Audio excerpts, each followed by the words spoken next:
Ya pemirsa, balik lagi di podcast TV Show, masih bersama dengan Irma di sini. Kita masih ngobrolin tentang Frosty Brownies. Wow, ini luar biasa banget sih, satu ide yang harus kita apresiasi dengan cara membelinya. Nah, kalau kalian mau beli, langsung aja order ke Instagramnya di Oemah Panggang, karena di sana nanti kalian akan mendapatkan nomor kontak untuk langsung memesan produk dari Frozen Brownies ini. Nah, jangan khawatir juga kalau misalnya takut kebanyakan belinya. Langsung aja sebenarnya beli banyak supaya hemat ongkir, karena kalian bisa taruh Frosty Brownies-nya ini di freezer ya untuk 1 sampai dengan 2 bulan ke depan. Atau juga nih kalau misalkan teman-teman ada yang punya sakit mah misalnya, itu kan nggak boleh banget tuh telat makan. Nah, langsung aja kantongin si Frosty Brownies-nya ini di tas kalian. Nah, nanti bisa kalian makan deh kapanpun waktu yang dibutuhkan. Aku rasanya juga pengen deh nanti ya. Aku boleh bungkus ya. Oke, nah pemirsa, ini menarik sekali karena kalau punya ide bisnis, semua orang pasti punya keinginan untuk berbisnis gitu ya. Tapi yang membedakan mereka yang mau bergerak, dan kebanyakan setiap mau bergerak mikir modalnya dari mana. Kamu gimana caranya? Waktu itu sih emang kebetulan di rumah juga waktu itu belum ada oven, jadi aku ke mertua. Balik lagi ke mertua. Iya, ke mertua aku bilang kan ibu itu suka bikin kue kering di rumah kan. Nah, kebetulan waktu itu masih tinggal sama ibu gitu kan, sama ibu suami. Nah, jadi beliau itu punya ada 2 oven tangkring, ya masih oven yang masih ditangkringin di atas kompor. Nah, saya bilang, Bu pinjem ya, aku mau bikinan deh, gue bilang gitu. Kebetulan ibu ada 2, aku dikasih pinjam 1. Awal mulanya dari hanya oven sederhana banget. Jadi kalau emang belum punya oven yang besar-besar banget, dimulai pakai oven tangkring pun juga nggak masalah. Oven tangkring pun nggak masalah. Iya. Apapun sebenarnya ada ya, dipakai dulu gitu ya. Iya, jangan jadi hambatan. Aduh, ini kayak nggak bisa deh. Karena sebenarnya bisa-bisa aja pastinya. Oke, dan itu yang kamu lakukan begitu ya. Nah, ketika kamu memasarkan produk ini, ada nggak sih yang punya pendapat, aduh nggak banget nih, atau kamu mendapatkan testimoni yang di luar dugaan, atau memang kondisi yang di luar dugaan kamu juga? Jadi waktu itu pernah di 2017 pernah tuh dia pesen 1 pak ke Kalimantan. Nah, aku kirim, terus ternyata dia ngasih feedbacknya bilang kurang enak segala macam ya. Aku malah lebih senang di feedbacknya seperti itu. Jadi kita bisa segera introspeksi.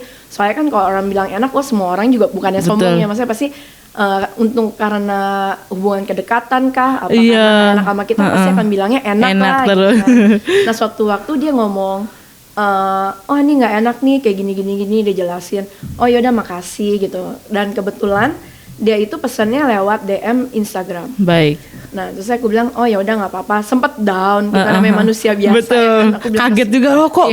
Gitu biasanya selalu dapat feedback positif ya. Alhamdulillah. Jadi waktu itu akhirnya aku konsultasi ke suami. Ini gimana nih ya? Ada kayak gini. Ya udahlah nggak apa-apa, nggak usah bikin down. Terus akhirnya aku coba stalking ke Instagramnya beliau. Aku nggak balas komentar kasarnya dia gitu kan. Aku cuma ngeliatin, dan nggak lama dia bikin juga seperti ini. Jadi sebenarnya justru itu memberikan ide ya. Makanya aku sih nggak mau pikiran suzon ya. Dia cuma ini ngambil ide atau gimana, ya udah. Rezeki masing-masing ya. Artinya segala sesuatu sebenarnya ketika kita mendapatkan feedback yang negatif sekalipun, itu bukan jadi alasan pemirsa kemudian untuk kita mundur lagi, ya kan? Paling tidak kita mencoba untuk bertahan di tempat yang sama gitu. Kalau bisa kita harus maju. Jangan kita kemudian mundur lagi, nanti semakin jauh dari keberhasilan gitu ya.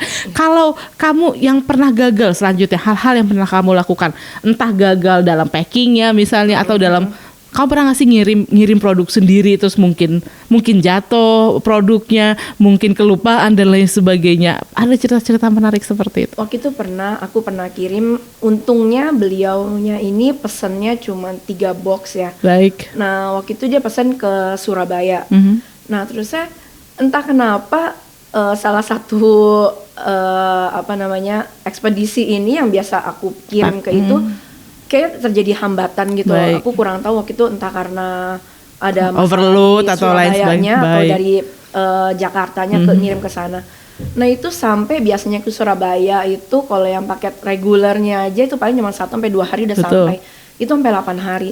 Nah aku langsung dan dia. Kamu mulai kepikiran dong ini bertahan gak ya brownies? Tadinya kita bisa konsentrasi dengan pengiriman yang lain, kita jadi fokus ke dia dong, nanya ke salah satu ekspedisi itu. Betul. Ini udah sampai mana? Terus saya masih diteliti, masih diinvestigasi.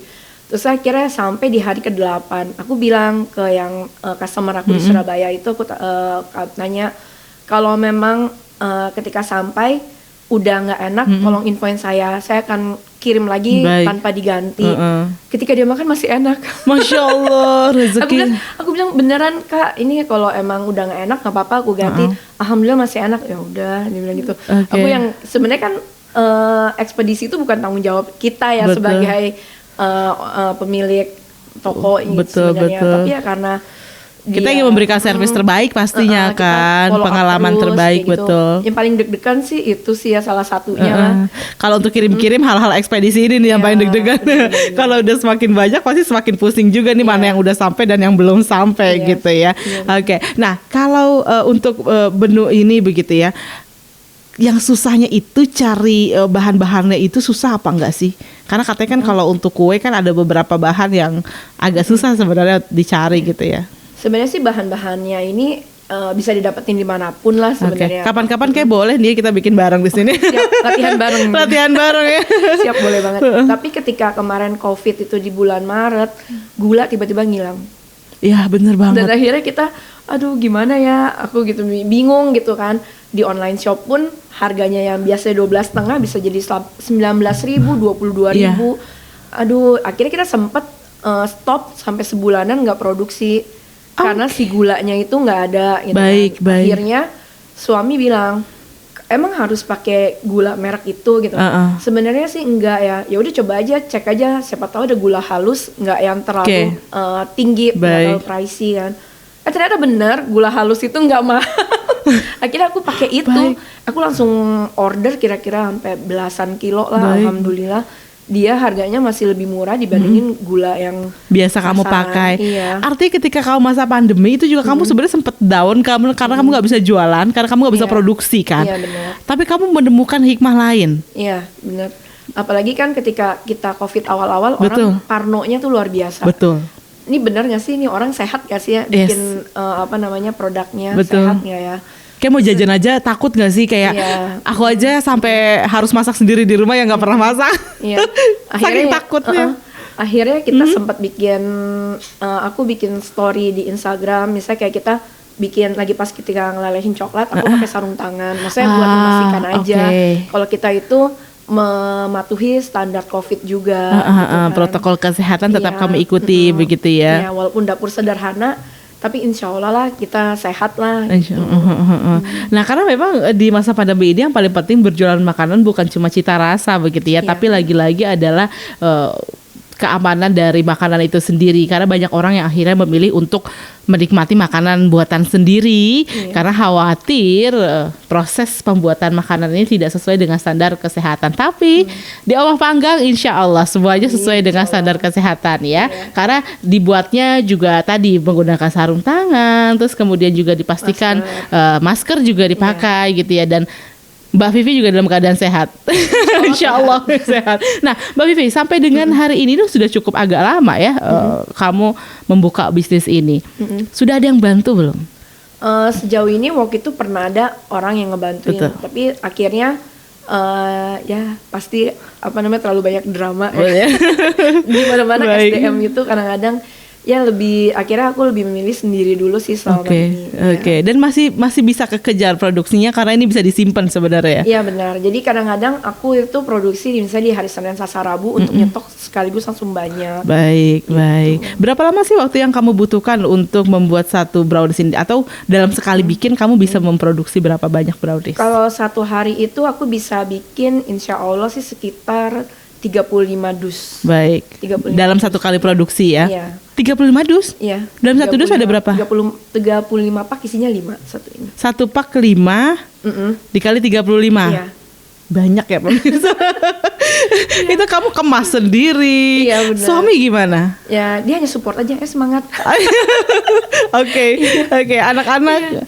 Kalau kan kebetulan dapurnya udah misah dari rumah. Jadi paling kadang-kadang aku udah ngasih tahu ke suamiku, misalnya bilang hari ini mau masak ya, jadi dia udah tahu sih bakal pulang lebih larut gitu. Tapi larutnya pun paling habis maghrib juga udah pulang sih. Oh, oke. Jadi tag team lagi berangkat. Oke. Jadi ini obrolan ataupun kerjasama dengan pasangan itu juga sangat diperlukan ya untuk membangun sebuah bisnis ya. Nah, nanti pemirsa kita akan tanyakan lagi tentunya tips and trick yang akan diberikan oleh Mbak Vivi untuk kita semua yang ingin memulai usaha. Sesaat lagi tetap bersama kami.